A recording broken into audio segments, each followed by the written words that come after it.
R.I.P Q-Force. After months of speculation and uncertainty, Netflix has confirmed via Variety that their LGBTQ+ spy action comedy series Q-Force has been cancelled!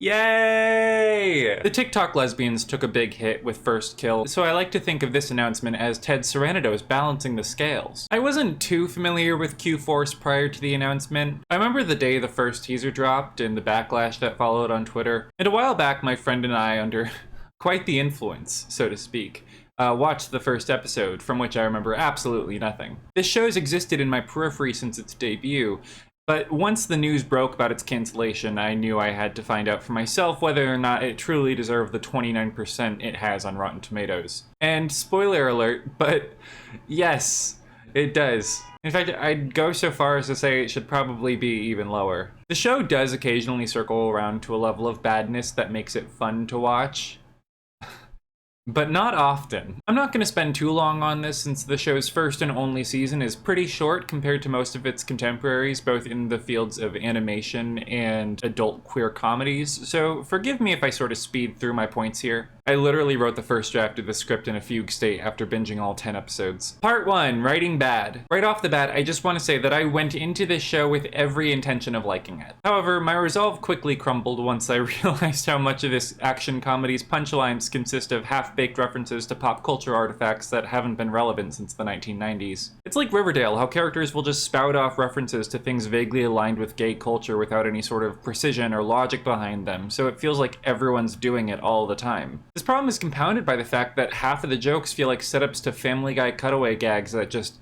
never come. They even occasionally have a pause after the joke, like, this is where we're supposed to cut away, but nope. Just continue with your expository dialogue that our main character is apparently a really big fan of. It's fitting that's the character trait they give him, seeing as how he's little more than a meat puppet for the plot to move through. Sorry, this is animation, celluloid puppet. It actually reminds me a bit of that guy that edits Big Bang Theory clips to remove the laugh track, exposing just how much of the show's humor relies on references to things that exist made in a very neutral way, and that's the joke. Batman. Batman and Robin. Wonder Twins plus the monkey.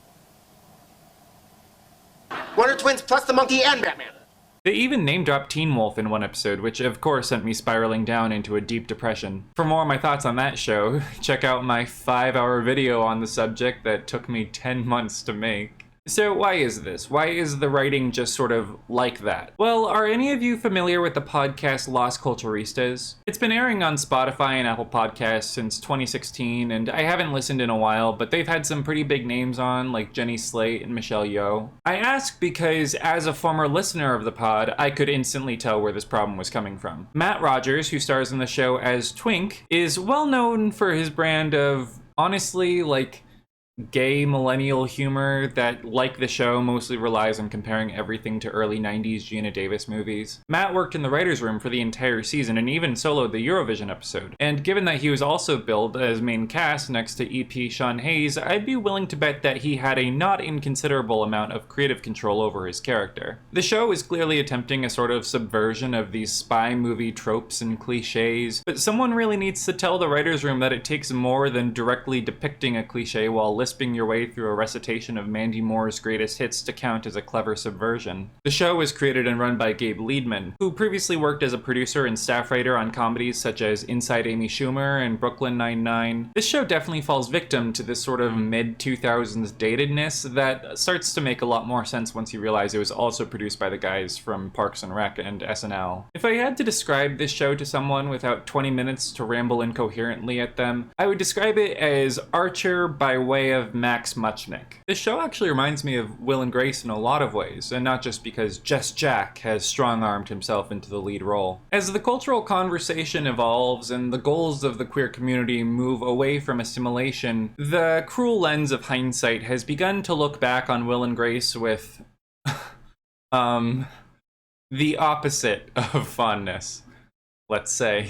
This show actually falls into a lot of the same traps that Will and Grace did by writing past its stated audience. queer people, with a deluge of lazy double entendres and stereotypes that are accessible to a straight viewer and incredibly grating and obnoxious to a gay one. I'm not lying when I say this show is made to pander to straight people who watch Drag Race, the lowest common denominator for a show like this. It's so sanitized, so reassuring of straight people's perception of queer people as buffoonish spectacles that I hesitate to even call it a queer show at all. In interviews leading up to the show's release, it was common for the writers to say things like, "This is a show by queer people, for queer people." And it's not. It's a corporate product curated by Netflix to sell to the most well-intentioned allies in the straight world. It's actually kind of funny that the writers take so many swipes at the corporatization of Pride. Netflix has sponsored LA Pride in the past, and they just renewed Dave Chappelle and Ricky Gervais for more stand-up specials, so I wouldn't exactly call them pillars of the community. There's at least a bit of the old pot calling the kettle black here, and that doesn't begin or end in the executive lounge. Part 2, characters bad. This show practices a lot of social tokenism for such a supposedly inclusive program. For the first 7 episodes of this 10-episode series, Wanda Sykes' Deb is the only important black character. And the issue of race is sidestepped entirely in the narrative with a few offhand comments, during one of which Sean Hayes' character has a eureka moment. I feel so much pressure to show I'm the best because if I mess up, I don't know if anyone else like us is ever gonna get a chance.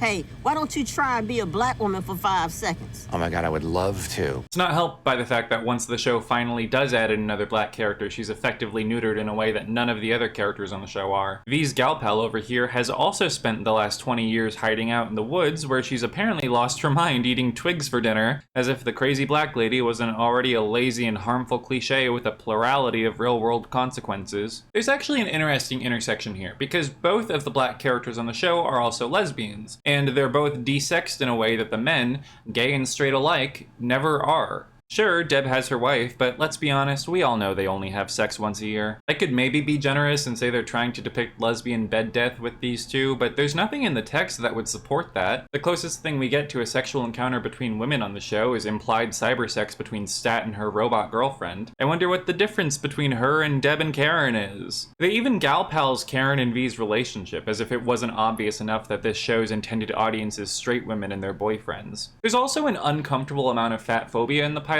that you can just tell the writers were high-fiving each other about. Like, haha, it's so funny how grossed out he is by these overweight Swedes walking around naked in his living room. Mary is never shown being uncomfortable around naked people again, and the show is very much not afraid of sexuality or adult nudity, so the joke is very clearly not just that they're naked, but specifically that they're fat and naked. Because fat people are funny, I guess. Happy to see how far the gay community has come past its long, proud history of body shaming. I guess it is by queer people for queer people in the sense that the only queer sexuality it's interested in exploring is fit white sexuality, with our lone exception being the boring author insert. The main cast itself is pretty bland. Agent Mary is an extremely uninspired spin on the super spy action hero archetype. Just a chiseled Adonis with the face of a god and half the personality. Deb embodies several lesbian stereotypes that I can't imagine anyone found to be flattering. She's also out of the action for most of the show, essentially the Alfred to Jess Jack's Batman. I guess that makes V the Lucius Fox, but let's get real, she could never dream of being immortalized like this. Twink and Stat fare a bit better in the characterization department, probably because they're side characters and therefore get to actually have fun while our audience surrogate shills for the government. I like Stat's all too short-lived romance with the head of a captured android, although she does eventually turn out to be a furry VTuber, which I wasn't a fan of. The worst character, and also the worst performance, has to be Buck, played by the typically charming and charismatic David Harbour. Come on, guys. Did we really need to bring Hopper into this mess? Buck's inclusion really solidifies for me that the target audience for this show is not queer people, because why include Buck at all unless you're worried that straight viewers won't have anyone to relate to? God, it must be hard not having anyone to relate to in your action comedy spy series. Wonder what that's like.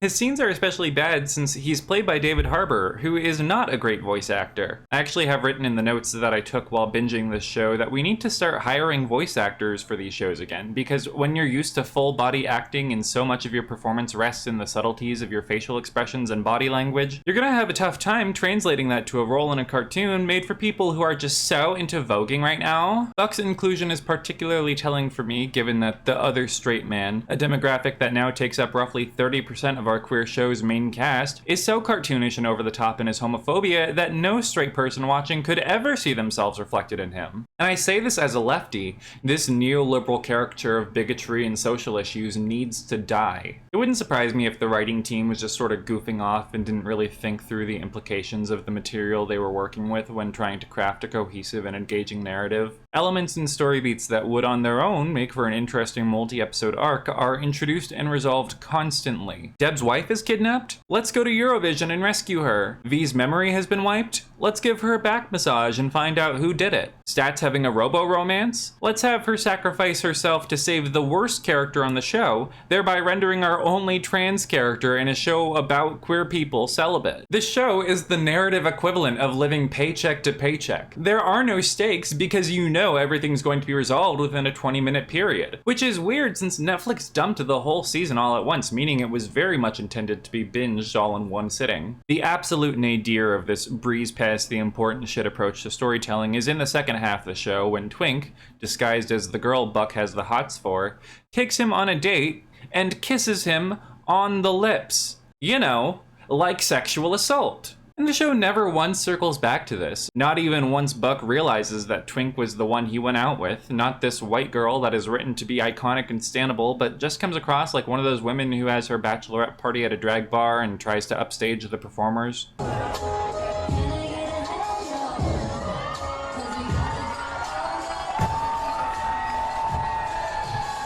Also, and perhaps this is just a subjective thing shaped by my years watching Will and Grace and listening to the Promises Promises soundtrack, but I don't buy Sean Hayes as Agent Mary. When we meet Mary, he's 10 years out of secret agent school, which we have to assume he graduated from at no later than 25. The discovery of his first gray hair is actually what kicks off the plot of the entire show. Meanwhile, at the time of the show's recording, Sean Hayes was the ripe young age of 51. And I'm not saying this to be ageist as much as I am to say that Sean Hayes, while a phenomenal performer, it does not bring a particularly youthful millennial vibe to this show. If anything, his casting as the lead makes the show feel more dated when you realize that it's just Jack behind the microphone. Part 3, Concept Bad. There are inherent problems with creating a show that is a direct adaptation of these hyper-masculine power fantasies designed to thrill men who work behind a desk. So often, spy thrillers like Jason Bourne and Mission Impossible present their narratives in a way that is very uncritical of the government entities financing their missions. Agent Mary says from the start that he wanted to become a super spy in order to do good for the world,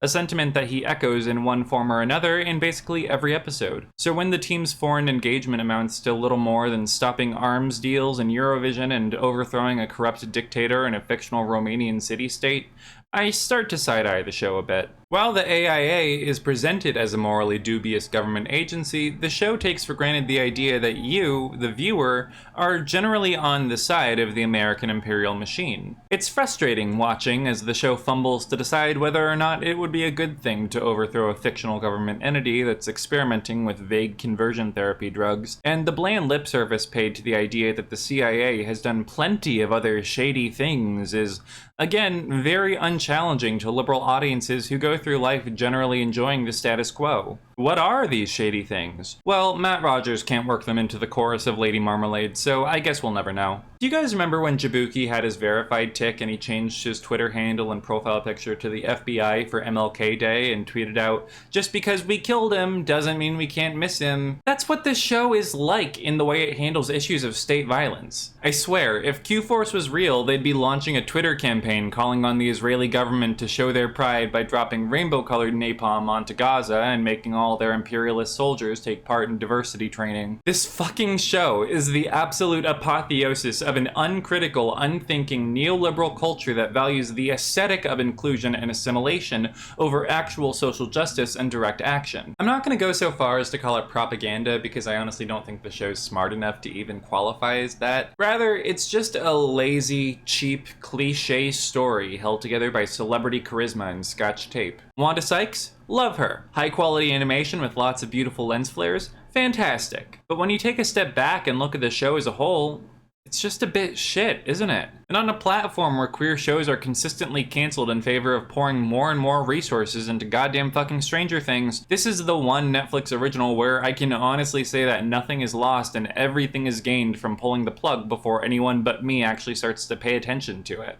I told myself going into this that I was going to try and keep this brief, and I am, so why don't we try and end on a positive note? Here are all the things that I liked about Netflix's Q-Force. Number one, I think the voice cast is pretty solid. Apart from David Harbour, everyone seems to be pretty much in their element, and while there are times when the animation doesn't quite match the tone conveyed by the actors, these moments tend to be outliers. Number two, I like that all the characters match the identities of their actors. Sean Hayes and Matt Rogers are both gay men, Wanda Sykes is a lesbian, and Patty Harrison is a trans woman. This even extends to the side characters, such as those played by Jane Lynch and Dan Levy. I also like that Stat is pretty clearly coded as being neurodivergent, another reflection of her actress.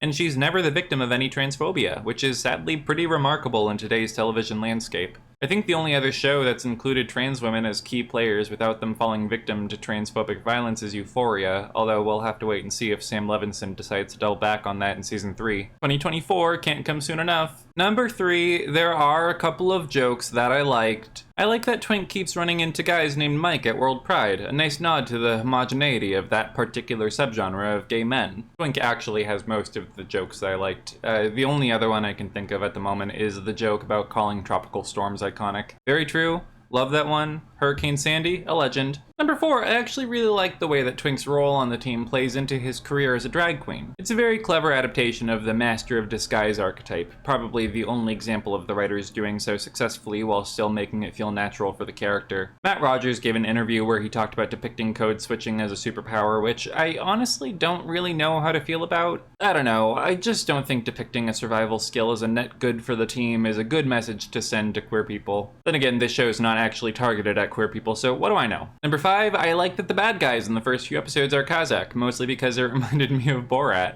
Do not move 1 inch. I will make you pregnant so soon. Although Kazakhstan a glorious country, it have a problem too.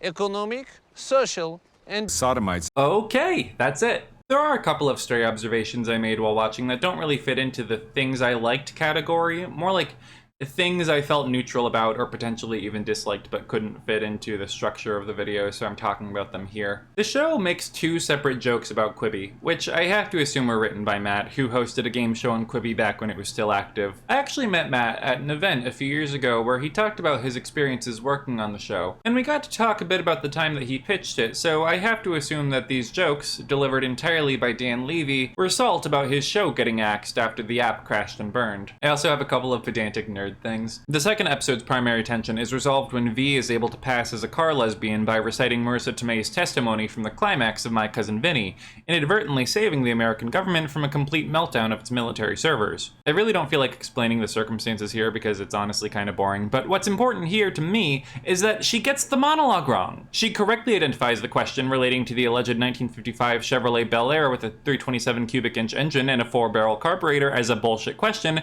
However, she then wrongfully states that the 327 didn't come out until 63, when as true Marissa Tomei stands all learned long ago that the 327 actually came out in 62. Hire a fact checker next time, Matt. Yeah, that's right. I know it was you. I saw Fire Island. No! What the fuck? What's wrong with you? Do this enough to this. Don't you even think Do about not pass on this icon. No, the defense is wrong.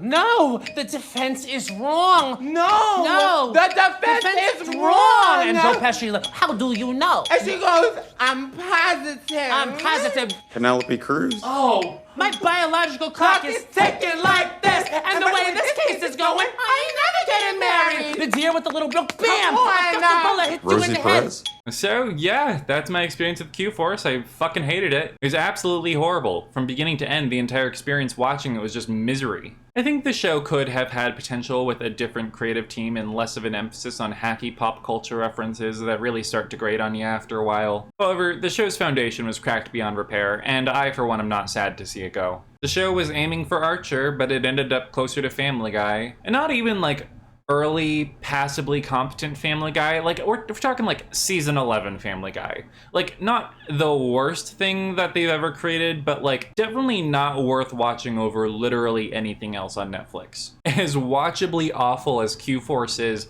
I really don't recommend that you watch this show. Just let it fade into obscurity as we as a society move on from this bizarre cultural relic. I guess my main takeaway from this experience is that gay people deserve good TV too, you guys. None of my commentary here is meant to come sideways at people who feel seen or represented by this show. I just can't relate, and I hope that this brand of SNL status quo progressivism dies a short, painless death so that we as a culture can move onwards and upwards. If you want better representation from a show like this, just watch fucking Archer. At least Barry's never essayed anyone, and the first few seasons are actually pretty good. After the teaser dropped, a few of the people who worked on the show were very quick to disavow it, saying that, yeah, it was a bad teaser, but it's not actually representative of the show as a whole. And I'd actually like to counter that, yes, the teaser is a fantastic representation of Q-Force because it perfectly captures what the show is at its core. A soulless, amateurish corporate cash grab designed to pander to a very specific audience while pushing stereotypes and pernicious tropes that infected the gay community to this day. I normally try to approach the subjects I cover on my channel with a lot of nuance, but it's hard to be thoughtful about a show this shallow.